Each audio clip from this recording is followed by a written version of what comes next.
Henry, please keep away from that window. Don't take chances if you think we're in danger. Elsa, she's going to see that man next door again. I don't like it. Oh, I don't worry about her. It's all right, dear brother. Just don't take unnecessary risks.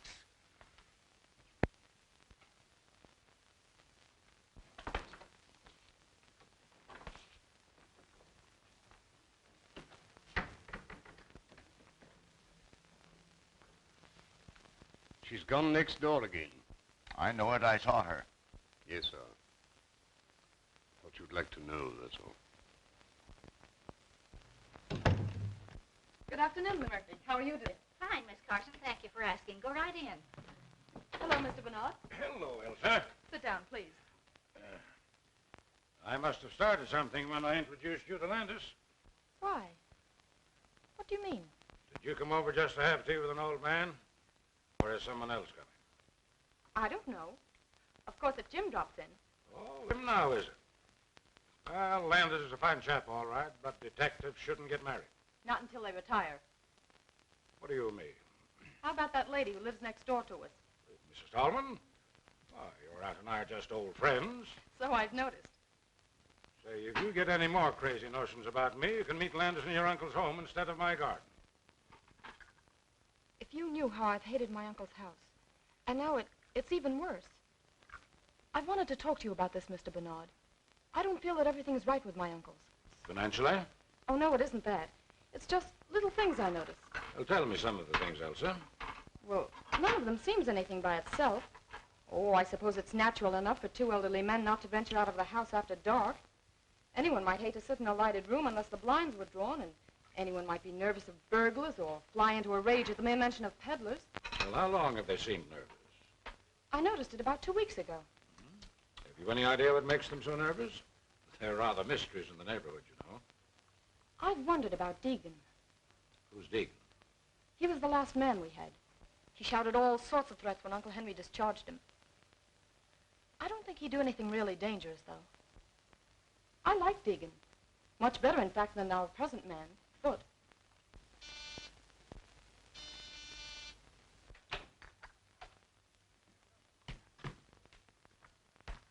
Good afternoon, Mr. Bernard. Hello, Elsa. Sit down. I'll pour you some tea. Are you all through? Yep. I have my man in jail, and my work here is finished. I'm going to town tonight. Give my regards to all the gang at headquarters. I surely will, sir. But don't think for a moment you're forgotten.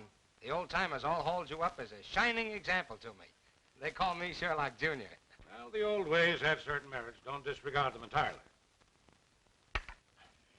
You're not finished already. What's the hurry? I was going to take you for a little drive. It's the last chance I'll have for a while. Oh, don't mind me. I'll go for a stroll. Sit down. We have nothing to say that can't be said before you. Oh, haven't we? Hello, everybody. Having a little tea party? Mr. Landis, this is Mr. Blake. How are you? Oh, yeah. Mr. Blake is my paying guest. Calls himself a chemist. And if making horrible stenches is any criterion, he is. I'll surprise you one of these days and make Dr. Milliken take a back seat. I'll bet he's worried. Mr. Blake in? Oh, excuse me. What is it, chum? Oh, excuse me, please. I want some carbon tetrachloride. Oh, what do you know about carbon tetrachloride? Oh, me want a material. Oh, yeah? Come on out to my laboratory. Oh, thank you very much. Let's go before Blake gets back. Oh, he's not as bad as all that. But remember, this is my last day here. All right, run along then. I'll be seeing you again soon, sir. You don't have to tell me that.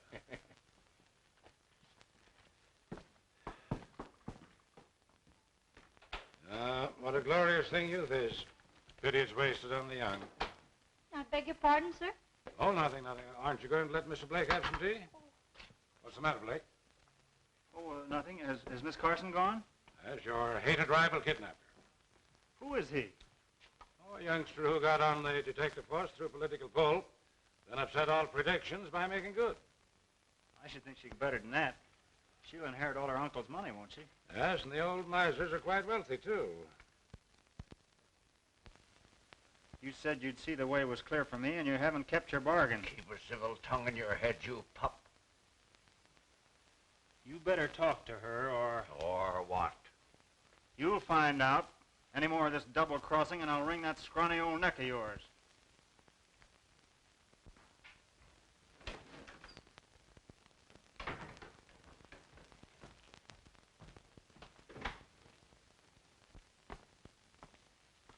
Won't you please say yes, dear? I can't now. Oh, it's no use pretending I love my uncles. I don't. They wouldn't let me when my mother and father were killed and I first came to live with them. But they need me, Jim.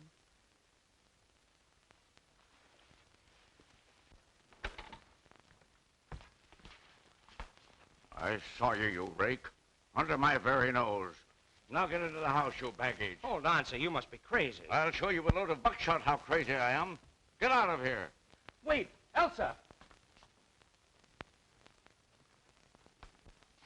I'm going to marry your niece whether you like it or not. Over my dead body. That may be a prophecy. What's that? Excitement is dangerous to a man of your age. Thank you. Well, I'm glad to see you home again, Mrs. Tallman. Oh, that's very nice of you to say so. For two reasons. Have you seen Elsa's uncles lately? I'm as welcome in that house as a polecat at a garden party. I only moved here to be close to Elsa. Oh, you're not their sister, then? Heaven forbid. But Elsa's mother was. They wanted her to marry a scoundrel, but my brother stole her right under their very noses. They've never forgotten it. Yes? Mr. Landis to see Mr. Bernard. Hello. Pardon me. I was next door and saw you come in here. You know Mr. Landis, Mrs. Tallman. So you're the young man Elsa wrote about. What's the matter, boy? Elsa's uncle. I'm not going to have her subjected to those insults. What insults? What did he do? A couple of things that I won't stand for and said that I would marry her only over his dead body. It's not a bad idea. What have they got against me? Perhaps they don't like detectives. Just what do you mean by that? Well, nothing, but they won't even speak to me, and I'm retired. I've decided not to leave tonight.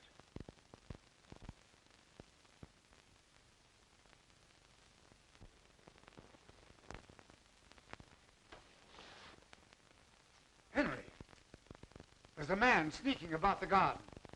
What'd you tell me about keeping away from the window? What are you trying to do, make a target of yourself? But whom are you afraid of, Henry? You'll know soon enough if you're not more careful.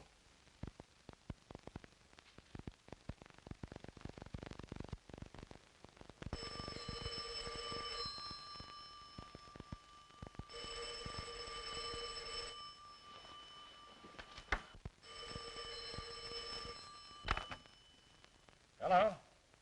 Hello? Who is it? Who else? Please come over. Something terrible has happened. I'll be over as soon as I get dressed. Oh, please, Mr. Bernard, tell me what to do. There, now, dear, keep cool. Now tell me, what's happened? Uncle Henry. In there.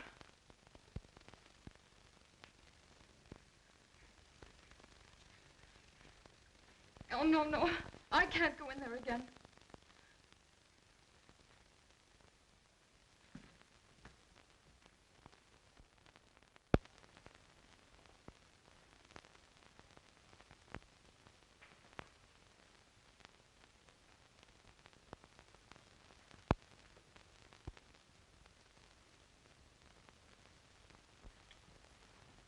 Hello, Doctor. Henry Carson is in there in the library, stabbed in the back. Great Scott. Murdered?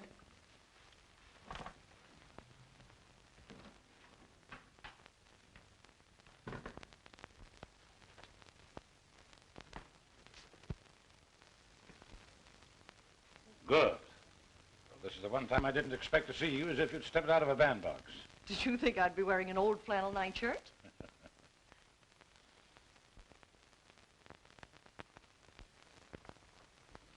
There. It was a dreadful shock, wasn't it?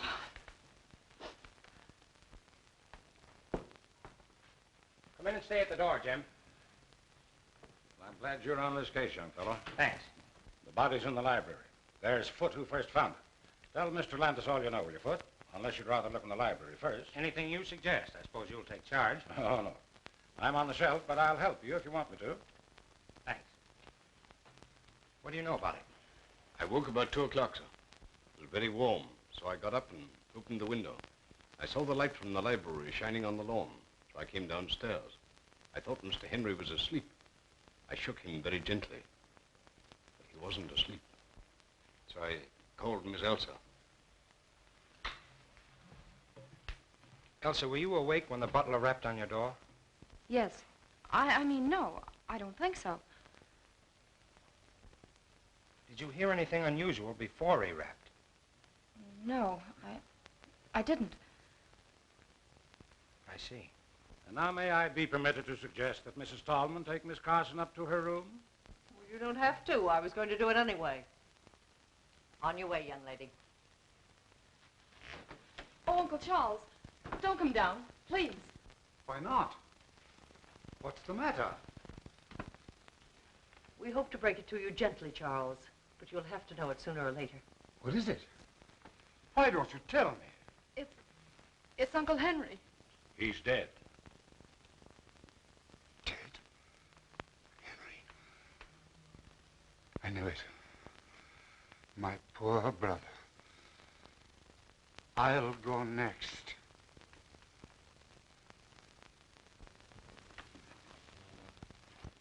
Do you think the stab in the back was the cause of death? Naturally. But this was done with a fine instrument, which accounts for so little superficial bleeding. There was none. The edges of the cut in his shirt and undershirt were bloodstained. Yet if the instrument reached the heart, there would be blood on it when it was withdrawn. If it reached the heart. Young man, I'm short of sleep. Good night. If it reached the heart.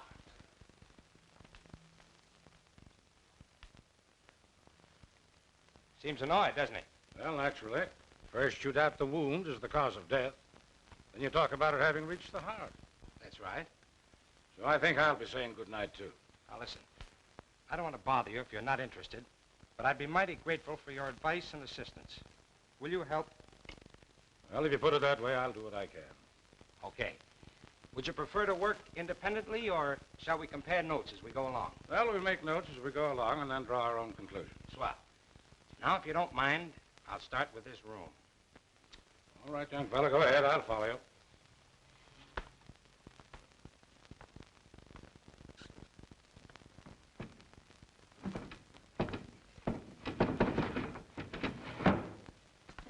Evidently, the murderer didn't come in by the window. Well, there's no sign of a struggle. Carson was stabbed without warning as he sat at his desk, not moved to that position afterwards. I'm with you on that.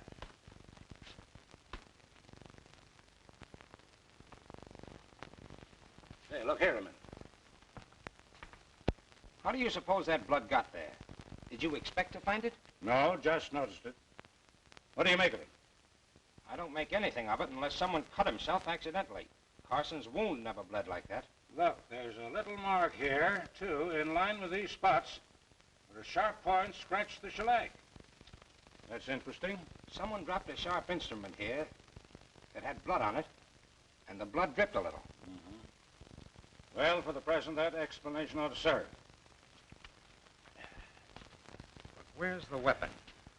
I haven't seen a sign of any possible weapon, blood-stained or not. What's that on the little table by the sofa?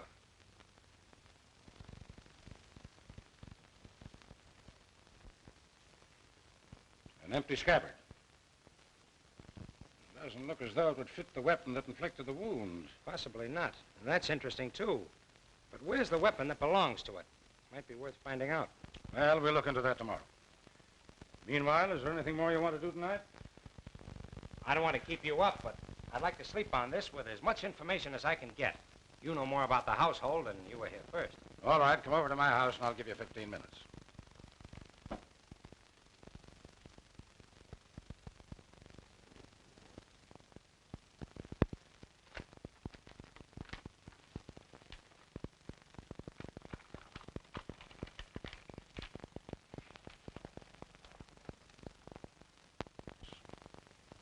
Only got to know Elsa through her aunt, Mrs. Tallman. Well, that about covers everyone. Well, except Peter Blake, my lodger. What has he to do with it? Oh, probably nothing. But he's had his eye on Elsa for some time, and he knows she'll inherit her uncle's fortune. Well, as far as that goes, I could be suspected myself. Or Mrs. Tallman. You remember what she said. Well, now there's something else. Elsa was very agitated, of course, but wouldn't let me send for the police, which struck me as, well, unusual. She naturally wants to have the murderer punished. Yes, you think so? Yet when I suggested that she send for her aunt, she stammered a very poor excuse. But you did send for her. Oh, yes. Now, don't misunderstand me. I don't for a moment suspect either one of these two women. But there's something peculiar at the back of Elsa's attitude. She's fond of her aunt, isn't she? Oh, devoted to her. Well, I guess that's all. Oh, yeah. Let me show you what I found. I found it beneath the dead man's hand.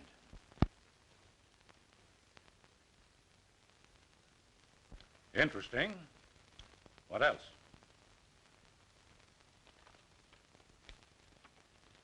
A dead mouse. That's interesting, too. It's prima facie evidence against the housemaid, but it's not just the kind of evidence we're looking for, is it? Maybe not. Who knows? Good morning, dear. I wanted a moment with you alone before Bernard arrives. Let's go to the sitting room. I'm afraid I had no washout this morning. I hardly slept all night. I know the shock must have been terrible.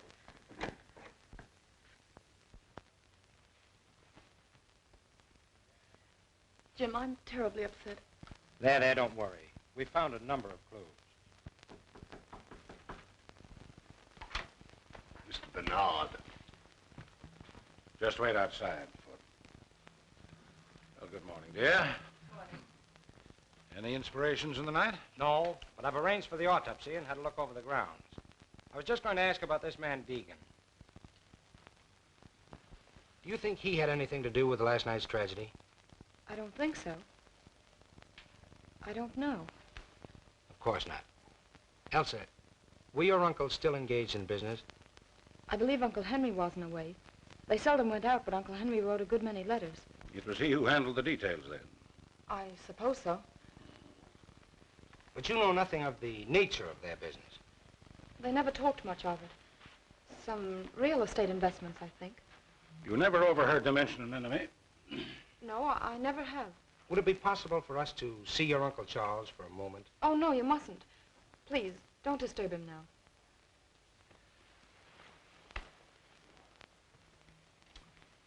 You know what he meant when he said, I knew it.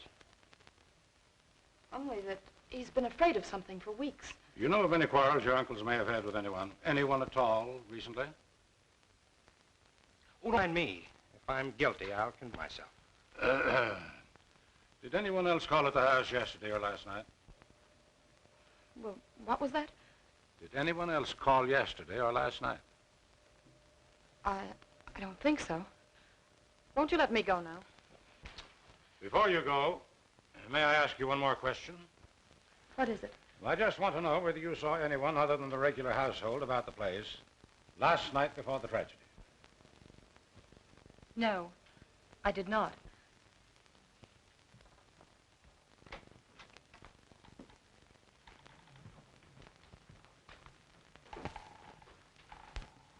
Come in, Put.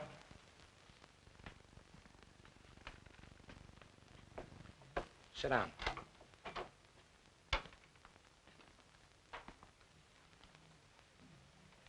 I have a few questions to ask you. This is unlocked, Foot. Did you lock it last night? No, sir. Miss Elsa is in the habit of doing that before she retires. But you locked up the rest of the house. Yes, sir. When I retired, the cook was reading in the kitchen. Mr. Henry was in the library, and Miss Elsa was in her room, I believe. Is there anyone else in the household? The housemaid, Helen Smith. Thanks, that's all. Send the cook in to us. Oh, wait. Did you see or hear anyone last night? Not exactly. What do you mean by that? Nothing, sir. Okay, send the cook in. A little experiment in psychology. Foot knows that we know he's holding something back. You'll have a good alibi. All the better. We'll check it and place him in the case one way or another. Come in. I'm afraid I don't know your name. Miss Dubbin, sir. Now, Miss Dubbin, I want you to tell me what happened last night. Sit down, please. Well, it was after dinner when the dishes was washed up with the help of Helen Smith, who is always neat and helpful with a quiet tongue and tidy ways. Not like that Mr. Foote who thinks he owns the house. Skip that. Go ahead. Mr. Foote had some silver to polish in the pantry, so I settled down to read a book called Passions in the Purple. And, sir, while I don't go much for princes or princesses in a rule, I must say those two was as deserving a pair of young lovers as you could ever hope to find. Exactly.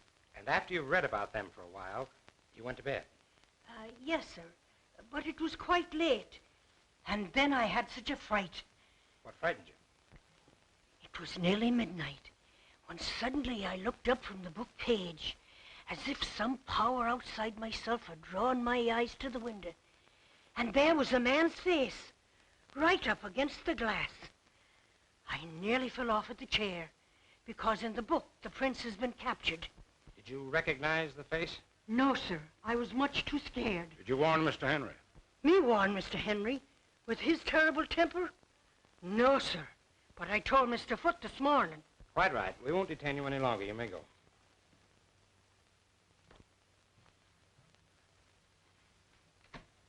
Well, that's that. What do you make of it?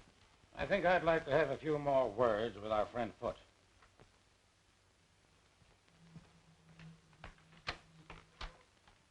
Foote! We find we have a few more questions to ask you. Yes, sir? Have you put down any poison against rats or mice lately? No, sir. I didn't know of any having been put down. Say, by the way, why didn't you tell us about the face at the window last night? Slipped my memories. A few minutes ago, I asked you whether you saw or heard anyone last night, and you answered, not exactly. Well, sir, I told you that I woke up shortly before 2 o'clock. But I woke before that, around midnight, I believe. I was awakened by voices. A voice, anyway. Did you recognize the voice? Did you recall any words? No, sir. But I felt sure I'd been awakened by a voice. Did you get up? No, sir. Why did the murdered man fire Deacon? Sure I don't know, sir.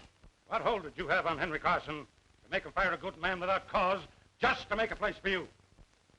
You'll excuse me, sir, but I don't know what you're talking about. Did you ever hear of Foxy Wilder? No, sir. That's all. Send in Miss Smith.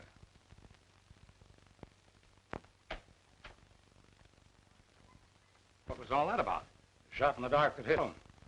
Did you see Foote take it? I certainly did. Who the man? Forger that I haven't seen for 15 years or so. He was arrested twice, but wiggled out of both convictions. We have his fingerprints, though, and I'm practically certain he's the same. The idea that he might have had a hold on Carson out of the past is interesting. Yes, very interesting.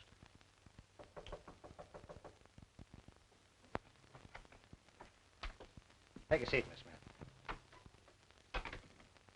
I know nothing about the murder of Henry Carson. I was in bed and asleep by 10 o'clock. Miss Smith, did you sweep the library this morning? I did not. It was swept the day before. Did you dust the little table by the couch? Of course I did. Did you see the dagger there in its scabbard? Of course. To whom does the dagger belong? To... Why? We're asking questions. To whom does the dagger belong? I haven't any idea. Does it belong to Miss Elsa? Well, if you're trying to accuse that poor innocent girl... Does belong to Miss Elsa, eh? I haven't the faintest idea. That's all, Miss Smith. You may go.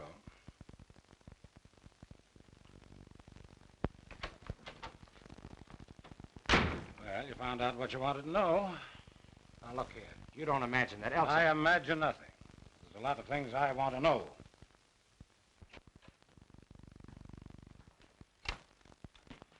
Hello, what's up? Who? Henry Carson. He was a friend of yours, I believe. Well, I just knew him, sir. What are you, doing here, Mr. Blake? Oh, just experimenting. You have a lot of poison gas, I see. Why, yes. Oh, no, not exactly. But say, Mr. Landis, I wouldn't think of killing old Carson. Oh, of course not. We'll be ready in a few minutes. Why, I'm out to lunch. I have an engagement. Going far? Oh, no, just around here.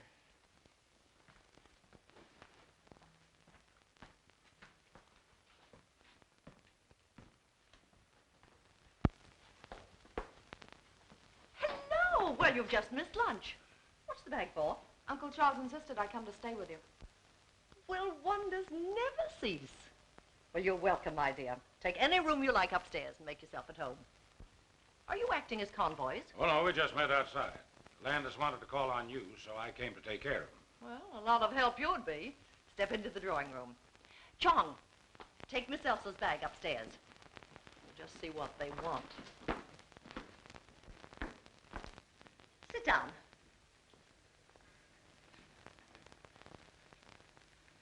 You want to talk to me? Did I or did I not kill Henry Carson? That'll do for a start. Well, what do you think? You're a detective? You'd be surprised at the number of charming-looking women that permit themselves the luxury of murder. You know, I'm beginning to like you. But you haven't answered my question. I'm not going to, young man. Find out for yourself. I'll admit I once shot a man, but it was a very poor shot and I was terribly ashamed of it. Carson's death was no great grief to you, was it? No. I'm a good hater, as anyone who is unkind to Elsa will find out. Have you been in touch with the Carson house lately? Let's see. We talked it over last night. But we couldn't imagine who might have done it. I mean, were you in touch with the Carson house, Mrs. Tallman? Why, I haven't seen Aunt Marion for days. But you talked to her. After we found Uncle Henry, Aunt Marion came over, you know. Don't be silly, child. You telephoned me last night about 10 o'clock and asked me to come over. Why didn't you tell us that, Elsa? What is telephoning my aunt to do with the murder? It might have a lot to do with it. Did you go? No. I knew that a row with her uncle would just make matters worse for her. Was it because of the incident between your Uncle Henry and me? Yes, he was much worse after you left. Now, you mustn't let our visit upset either. Oh, certainly not. But on the other hand, Mrs. Tallman, I must ask you not to attempt to leave town. I have no intentions of leaving town. You'll find it very hard to arrest me while Chong is still with me. Good afternoon, gentlemen.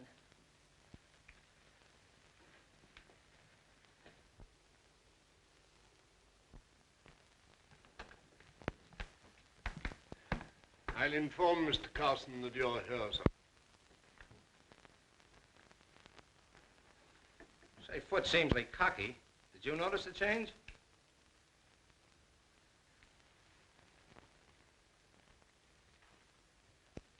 What's the matter? Never going to speak to me again? Look here, young fella. What is the idea of that last crack to Miss Tallman? Too bad if it turns out to be her.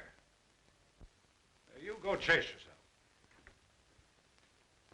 Well, gentlemen, here I am. Be seated, gentlemen, please.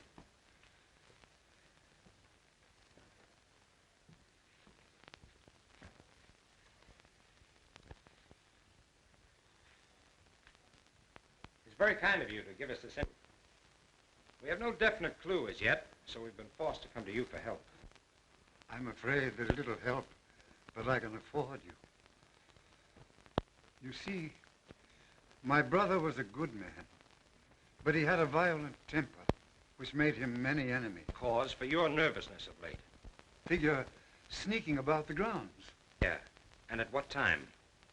I was reading in my room late at night. When I put out the light and opened the window, I figure there by the hedge. Did you describe the man at all? No, it was too dark. Did you hear anything last night? I was very tired, and I didn't wake up until Foot called me. I'm sorry I can be of so little assistance, but I'm here. Apprehensive yourself lately, haven't you? You said something about being the next to go. Yes. I regretted those words the moment I had spoken them. I had wished to frighten Elsa more than she'd been frightened already by the tragic fate of her brother. Mr. Carson, what do you know about Foot, your butler? Why, almost nothing. My brother hired him, I think, because of a letter that he wrote asking for a position. Foot is a friend out of the past. Yes, I suppose so, Mr. Bernard. I felt that sometimes he presumed upon it a little. Mr. Carson, I have one more question to ask. We found no trace of the weapon yet. Searched the house, Of course, gentlemen. Search wherever you will.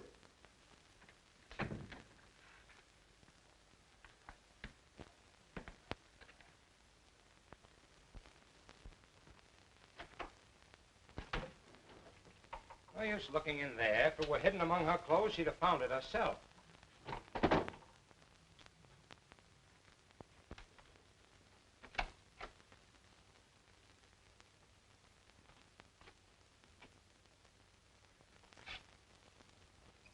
Curious?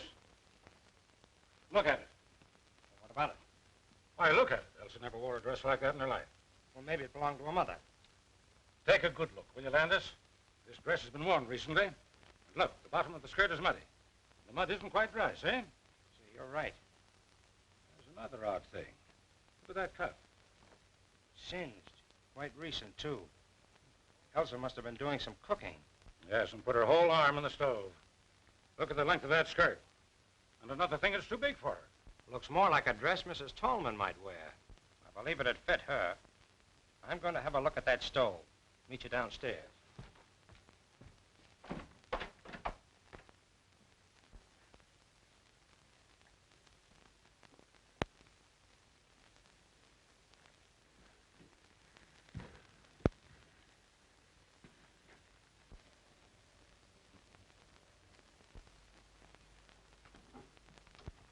Excuse me, sir.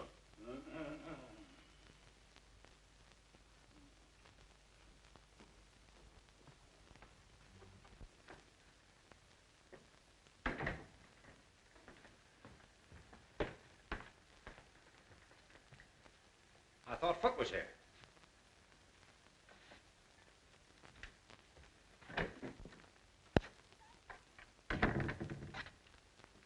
Foot. Do you remember anything more about the voice that awakened you earlier in the evening? I really don't remember anything more than I told you, sir. Well, do me a favor and try hard to remember now, will you? I'll try, sir.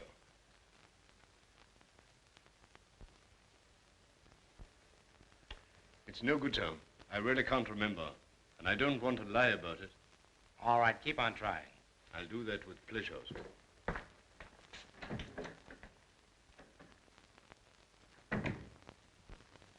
No, I can't say that I noticed anything peculiar about the library chandelier. Well, I did. When we were waiting in there for Charles Carson, I happened to look up at it. One of the gas jets was fully open and parallel with the pipe. But great Scott, man, we would have smelled it. Oh, no, we wouldn't. The cook tells me that Henry Carson had had a scrap with the gas company and it was shut off all over the house. She uses a coal stove. That's how I found out about it. Well, what harm could it do then if it were open? When I went in to speak to Foot, it was closed again. But who would have touched it? Was Foot in there long enough to have turned it off? Oh, quiet. What on earth has that got to do with the case? You don't see the connection? No, frankly, I don't. Well, possibly not. It was just a crazy idea I had about Blake. I don't take much stock in this affected humility of yours, young fella. Come on now, what's the connection? We'll see. Oh, I think the facts out of the cook that the man at the window looked like a foreigner. Wore a cap, had gray or blue eyes, an unshaven face, and a black mustache. A complete description. Either she was lying in the first place, or she's made it all up. No, she didn't know she knew it. And we'll have no difficulty in finding it. Want me to do it? I'd be glad if you would. And now, before I leave, I think I'll pay Mr. Blake another little visit.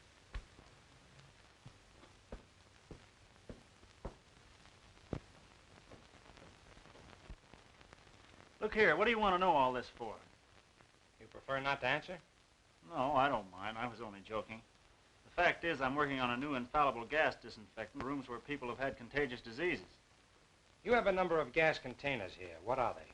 Why, there's natural gas, there's And in those carboys? ether, ammonia, and chloroform.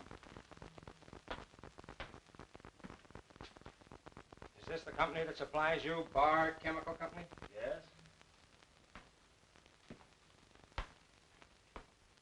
Anyone come in here? Well, there was Chong, you know. But wait, that fellow Foot from over at Carson's was in here one day. What did he want? Well, I'd promised Elsa a good cleaning fluid for her gloves, and she sent Foot over for it. That was 3 days ago. What time did you go to bed last night? Oh, about 20 minutes after 11, I think. You didn't go out? No, of course not. You're lying, you know. What makes you think so? What time did you go out? Oh, about 10:30, I guess. No harm in going out for a breath of air. Where'd you go? Look here, you haven't any right to come here trying to third-degree me. You don't care to answer? No, I don't. Very well. Well, wait a minute. What are you going to do about it? Nothing for the moment. But when you get ready to tell me what you were doing on the night of the murder, let me know.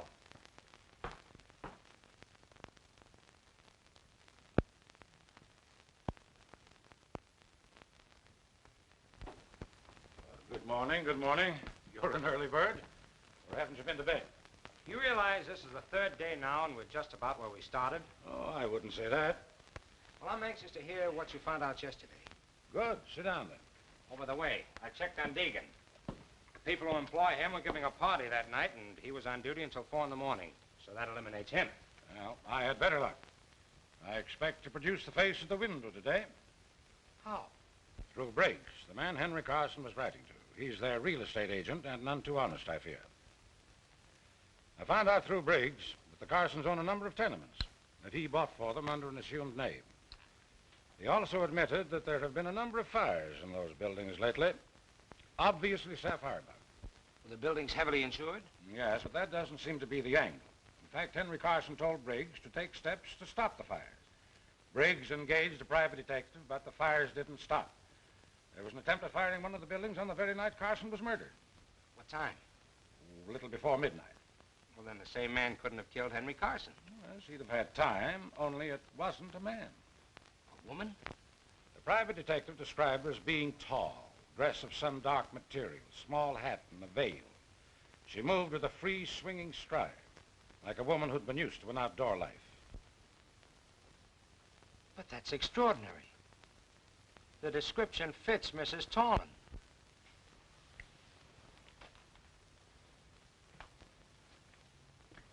I knew you'd say that. I asked Charles Carson if he had any clue to the firebug. He's got someone in the back of his mind, but he wouldn't say.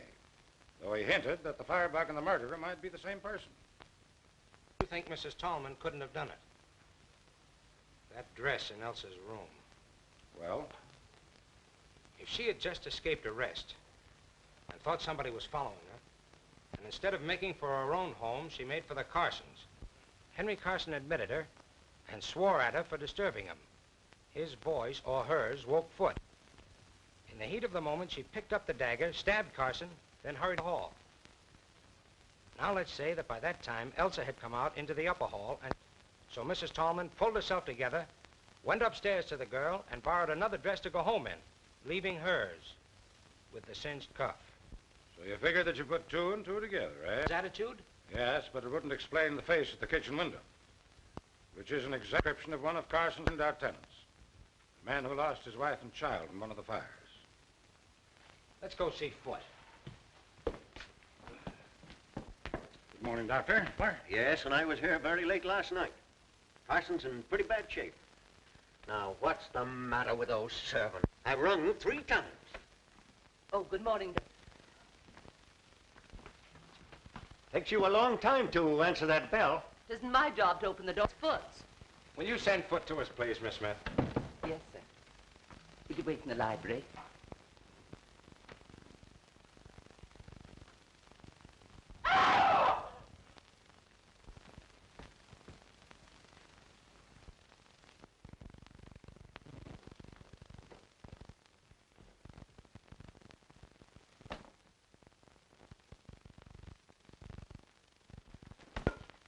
What's the matter? What happened? Foot! Foot! Oh, Mr. Landis, what's the matter? Foot isn't here, sir. What? The fact is, Mr. Carson, Foot has been injured. What? How could he be? He had no business leaving the house at this hour of the day. What's dead? Dead? Foot? Oh, nonsense. Now, don't get excited, Mr. Carson. Foot was killed last night. Murdered? Was he killed here? Mr. Landis, was he killed here? That's right. What does it mean?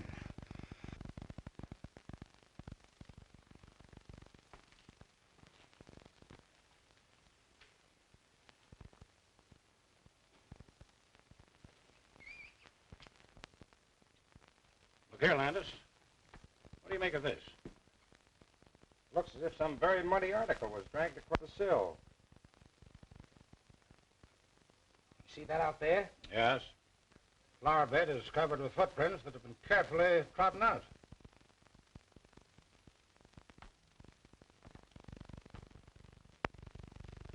Did you look at...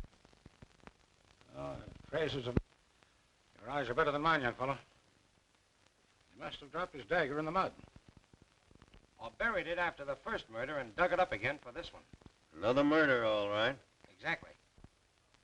He's been dead probably 7 or 8 hours. He died instantly, or very nearly so. The wounds are very similar, and were probably made with the same instrument with which Henry Carson was stabbed. Yeah, just a minute. Where are you going? Let me go. Keep your hands off me, Jim Brooks. What do you mean, poking your nose into other people's business? Asking me where I'm going and doing. Stop that noise. You want Mr. Carson down here again? Well, I'm not going to stay in this house to be murdered, too. Go back to the kitchen. If you try to leave this house before I give you permission, I'll put you in jail.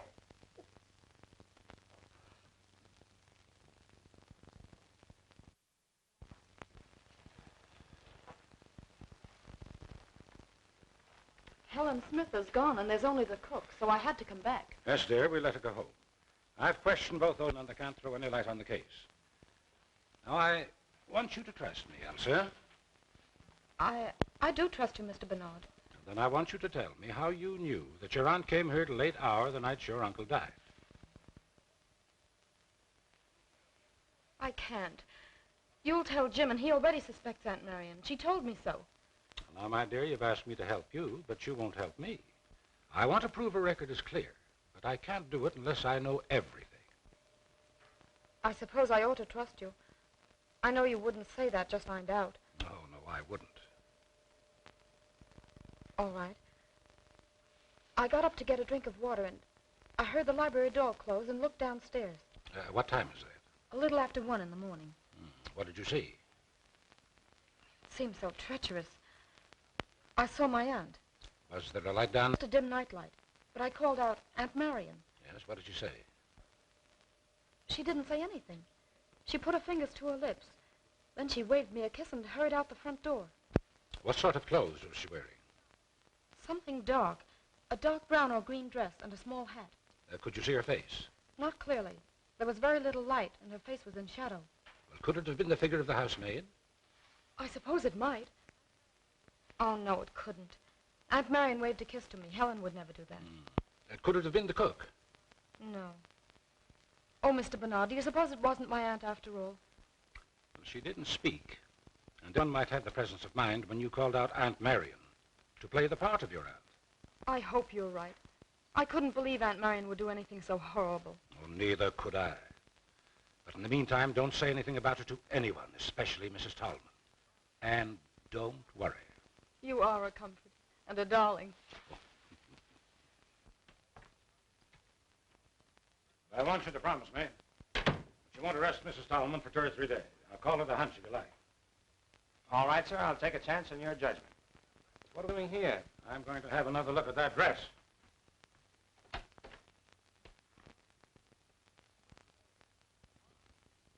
Gone. Gone. I'll have a chat with Elsa about it.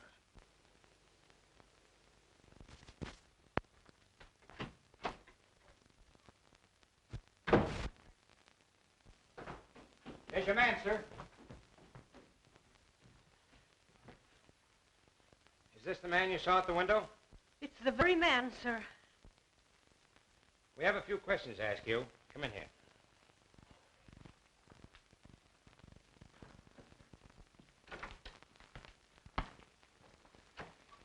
Sit down.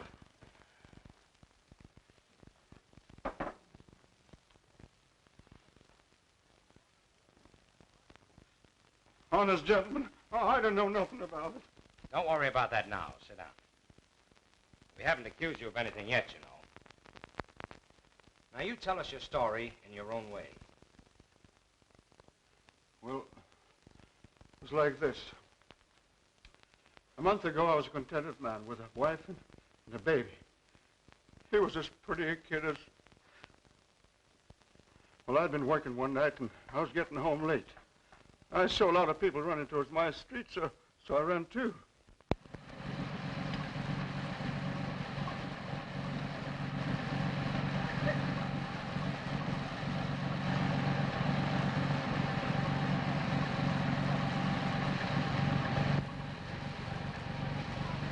Get back there.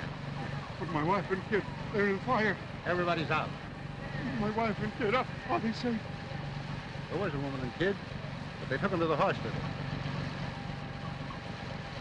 Hospital?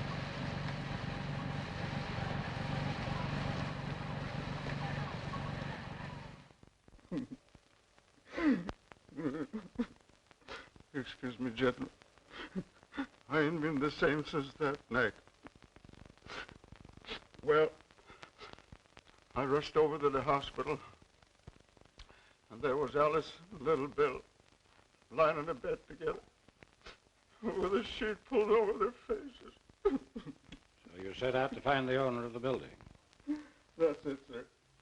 All I was asking was the price of a tombstone, like Alice had wanted, that's all. But Briggs, he wouldn't tell me. So a friend of mine in the fire department, he made him spill the names of the owners and their address. So you came out here? That's right, sir. But I couldn't get here till late because I got mixed up finding the place. Must have been about 11:30 by the time I got here. What did you do after you got to the house? Well, I looked in the back window. There was a woman there sitting and reading. Well, she let out a yell, so I ducked. You mean you went home? No, sir. I wanted my rights. I came round this window here, but all of a sudden the lights upstairs went out. So I ducked, scared somebody might look down and see me. That's just what happened. You were seen. Now come clean. So help me, I'm telling the truth. Well, after a while, I crept back and looked under the shade. At this desk here, there was an old man looking over some papers. Did you rap on the window? Not me, sir. I wasn't looking for trouble. I just walked along the house to see what kind of a car they had, to see if they was rich. The garage was empty, so I went home. Is that all? I guess that's all. But I didn't murder the old man. You better tell us everything, Bell. Oh, what's the use? You wouldn't believe me. Why don't you try? Well, it was like this, sir. The garage was all dark inside, but I carry a torch, and just as I took it out, something hissed at me from the back of the garage. Hissed at you? Yes, sir, I'll swear to it. It scared me so bad that I ducked again. Then how did you know there was no car there? Well, after a while, I came back, and I flashed on the torch, and that time I saw it. Well, what was it? I said you wouldn't believe me, but I'll take my oath it was a snake, wiggling away toward the back. You sure it wasn't a long red herring? I'll take my oath it was a snake. So you went home? Yes, sir. I went straight home as fast as I could. You're never near this place more? Well, I never found out the address till the day before. How could I come? You came again? I never did, sir. I never came near that place again. You came here last night, crept in, stabbed another man at that desk, just as you stabbed Henry Carson. I didn't, sir. I didn't. I swear I didn't. Where were you last night up to midnight? I was in a picture show. Anybody with you to prove it? No, sir. I went alone. I'm going to send this fellow home now, but don't lose track of him for a few days. All right, Val. You can go home now. Home? And I'm going to see what I can do about raising the price of that tombstone. Thank you. Thank you, sir. Well, what do you make of it? Well, that was a shot in the dark that didn't strike home. But let's see else about that dress. I'm convinced that that dress was worn by the woman she mistook for her aunt. Do you really think it possible that it was Helen Smith or the cook? I didn't take the Helen Smith. She showed a vicious temper and is quite callous at leaving Elsa alone. And for a good cook, Miss Devon strikes me as being unconvincingly brainless. She told the truth about the man at the window. Yes. And she was the only person in the household that was up late the night that Henry Carson met his death. And so far as we know, she was alone downstairs with Foote last night when he died.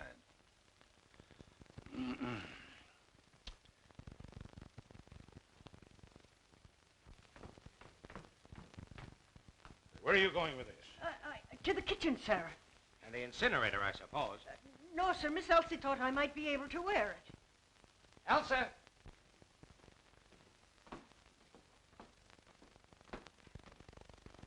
Did you give this dress to the cook? Why, yes. I found it at the bottom of Foot's trunk. Foot? Well, Foot must have planted that dress in here. And it would be the logical place for him to hide anything else. While Elsa was away.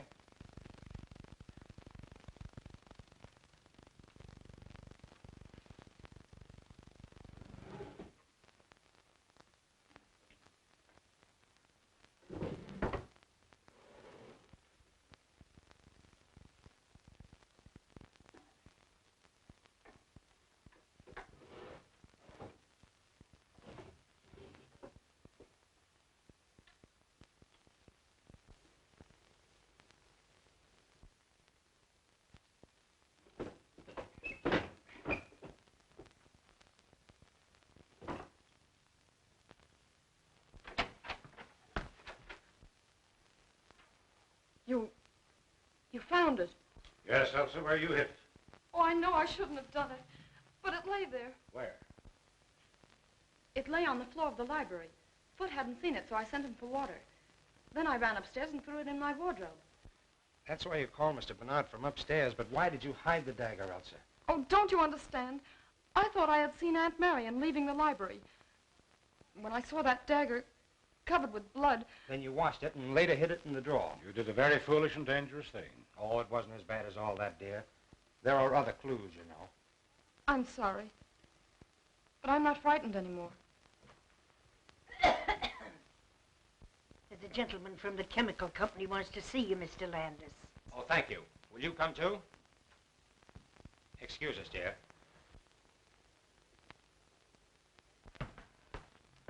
Did you see, Blake? No, I didn't. What new theory is this? It's not a theory. I had the chemical company send out Mr. Watson here to examine Blake's laboratory. Well, what'd you find, Mr. Watson? The pressure is good in all the gas tanks except the carbon monoxide. Which means? That most of the gas has been drawn off. Well, could it have leaked out? Our tanks don't leak. Somebody might have left the tap open a little, but if he did, he'd be lying around there somewhere. Well, that's all I wanted to know. Thank you. I'm glad to help you if I can. Well, you've been holding out on me, eh? Not on facts, only theory. Carson's wound didn't bleed. That's why I made such a point of whether it reached the heart or not. My idea was that when Henry Carson was stabbed, he was already dead. The autopsy showed a scarcity of oxygen in the lungs.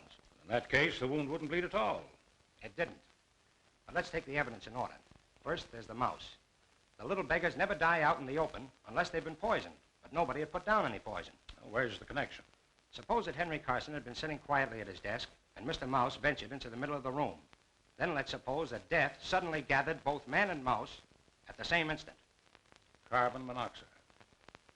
Suppose we see if your logic is in.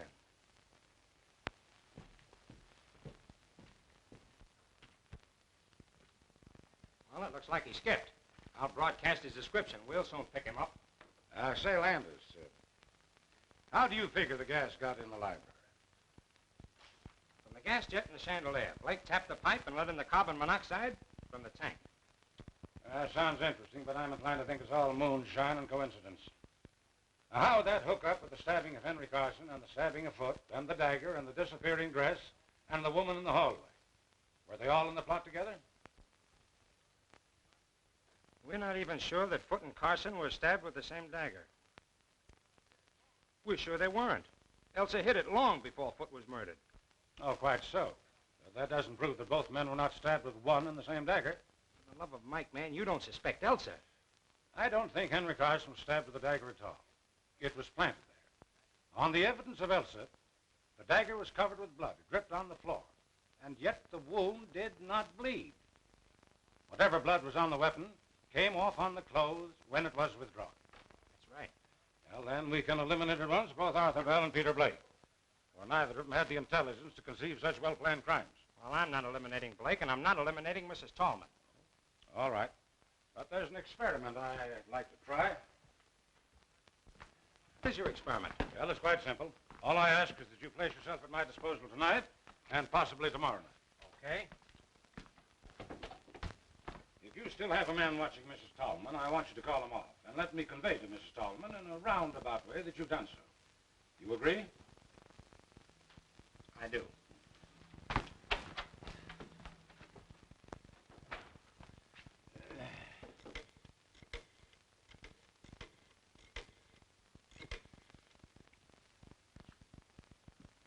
Hello, Elsa.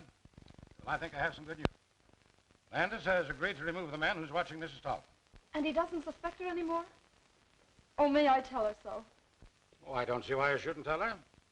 I don't think there's any secret about it. Well, I wouldn't be surprised if we had the real culprit any time now. Oh, it's a pleasure. Goodbye. All right, I've called off my man. What next? I want you to go back to your hotel and stay there quite openly. And about 11 tonight, slip out and creep up to my back door without letting anyone see you. Anyone at all. Can you do it? I think so. All right, then. Off with you.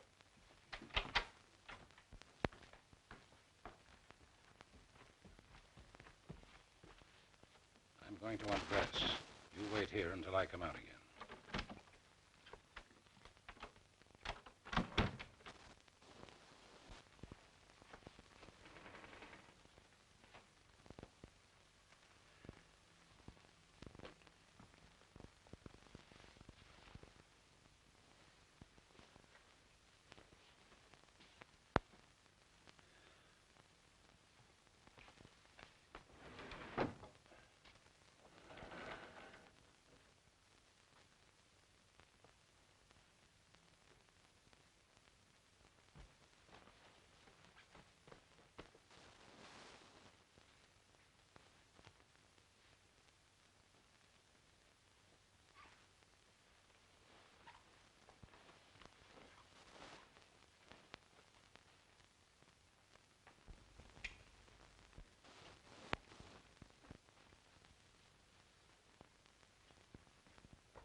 Say, what's the idea? That's the experiment. Don't talk, not a sound.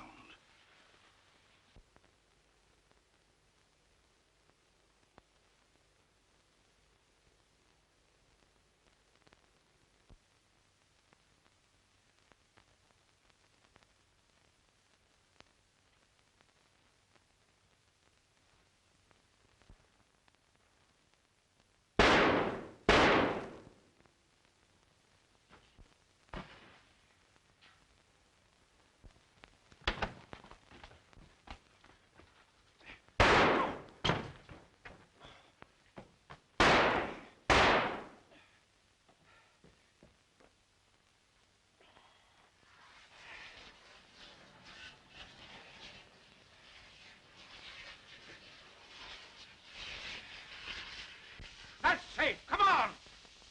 Are you hurt bad? No, just wait. Hurry, we must catch her. Where the deuce are you going? What is all this? Now, this is my show, Landis. Bruce here is the detective working for me. You identify the firebug, Bruce? All but the dresser, same height, carriage, and walk. Uh-huh.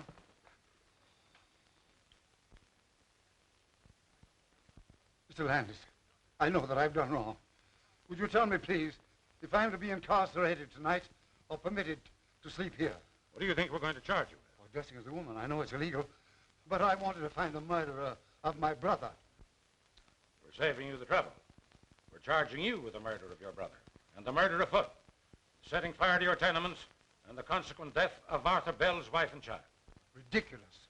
You know that I was in my room, and at what hour I put out my lights. Yes, I found the clockwork arrangement that put out your lights. Now I'm going to find the dagger with which you stabbed your victims. That was a smart idea of yours, planting the dagger smeared with your own blood. You see, I saw the first morning that you had adhesive tape on one of your fingers. Lies, lies, Mr. Landis. How long is this farce to continue? Until you confess. Come on, Landis. Let's find that dagger. I think I know where to look. One moment, gentlemen, please. I admit I'm the firebug. Unfortunately, I'm the miserable victim of a pathological mania. But I know nothing about the murder of my brother or afoot. That woman next door did it. You murdered them both. You fired your buildings for the insurance. Then you came home that night and found your brother as you thought asleep. With him out of the way, you would possess his fortune as well as your own. You saw the letter he was writing to Briggs, and you stabbed him to put an end to him and his interference. You're mad. But Elsa's cry awakened Foot, who came down and found you and Tallman in the tire. He proceeded to blackmail you. You lured him into the library, where you stabbed him as you did your brother.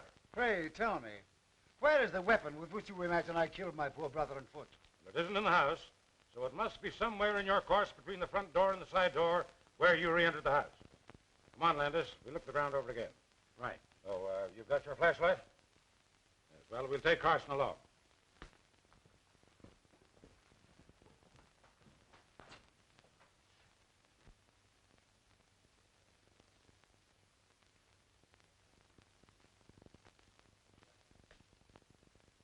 Look there, Landis.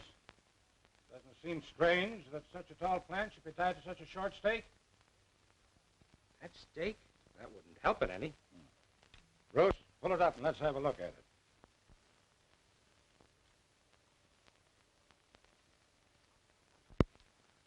That accounts for the mud on Foot's back.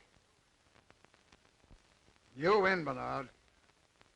But it took you years to do it. But I got you in the last trap. Okay, Bruce.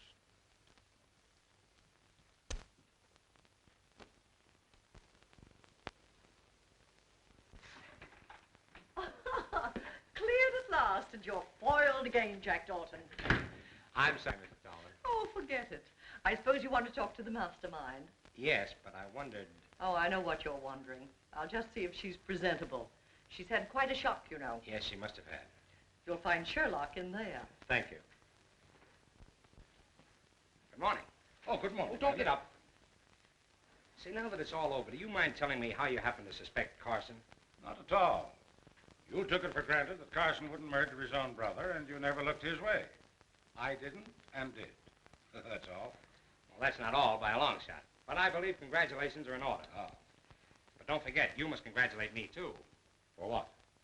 Because I've got the man who really killed Carson. Blake? Yes, again. Say, what is this, a game? Where is the real murderer? I have him by the hand. Are you trying to kid me? I'm not kidding. You killed Henry Carson. I never could figure why Foot should turn back that gas jet in the library. It didn't make sense. But you were there, too. It was easy for you to enter the library while I was talking to the cook. Go ahead. Carson's last words when he was caught implied that you had known each other before, but you were certainly not old friends. So you must have been enemies. You on the side of the law, he against it. So far, you're right. But not once could I get evidence to justify an arrest. Now, what else, young fella? There was Arthur Bell and the hiss of the snake. I took another look at the Carson garage this afternoon. In the back wall, behind the firewood, is a small hole recently bored leading to your garage. And there are yards of rubber tubing in the back seat of your car. Naturally. It's no dice. You'd already opened the gas jet in the library that day you called about the fence. Mm-hmm. What else? You made sure that Henry Carson was at his desk. Then you connected the tube with the gas jet in the garage. You then went back to your own garage, connected the tube to the tank, and turned on the gas. That was the hiss that scared Bell. You let in enough gas to kill a dozen men and a mouse. Then you drew back the tube, and it was the end of that writhing tube that Bell saw. Of course, he thought it was a snake. And the confessed stabbing of Henry by Charles.